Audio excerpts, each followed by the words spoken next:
First one చూడండి, ఇక్కడ మనకి కోరల్స్ యూస్ చేసాం మేడం. ఆ బ్రేస్లెట్లో ఏవైతే తైవాన్ కోరల్స్ ఉన్నాయో అవే యూస్ చేసాము మేడం. ఇవి చూడండి, యాక్చువల్గా ఈ షేప్ ఇప్పటి వరకు రాలేదు మేడం.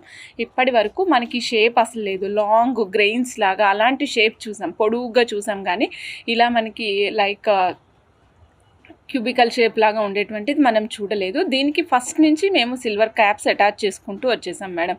స్టార్టింగ్ నుంచి సిల్వర్ క్యాప్స్ అటాచ్ చేస్తూ వచ్చాము. సో ఫస్ట్ వచ్చేసి ఒక 4 బాల్స్కి సిల్వర్ క్యాప్స్, మధ్యలోనేమో స్వరోస్కి బ్రైట్ గోల్డ్ యూజ్ చేసాం madam. Swarovski bright gold use చేసాము. అండ్ తర్వాత మనం చూసినట్లయితే ఇక్కడ లోటస్లు యూజ్ చేసాం madam. Lotus bud, small lotus bud, medium size lotus buds use చేసాం. సో ఇక్కడ మేము తీసుకున్న కాన్సెప్ట్ అంతా లక్ష్మీ అమ్మవారికి ఇష్టమైన విధంగా చూసాం మేడం. అంటే అమ్మవారికి ఇష్టమైనటువంటి పగడాలు, అమ్మవారికి ఇష్టమైనటువంటి కమలాలు, ఓకే, 2 యూజ్ చేసామండి. తర్వాత అమ్మవారు స్వామివారి కుటుంబ పరంగా చూడాలన్న ఉద్దేశంతో ఇక్కడ మేము శంకు చక్రాలు తీసుకున్నామండి. 2 వైపులా చక్రం తీసుకున్నామండి.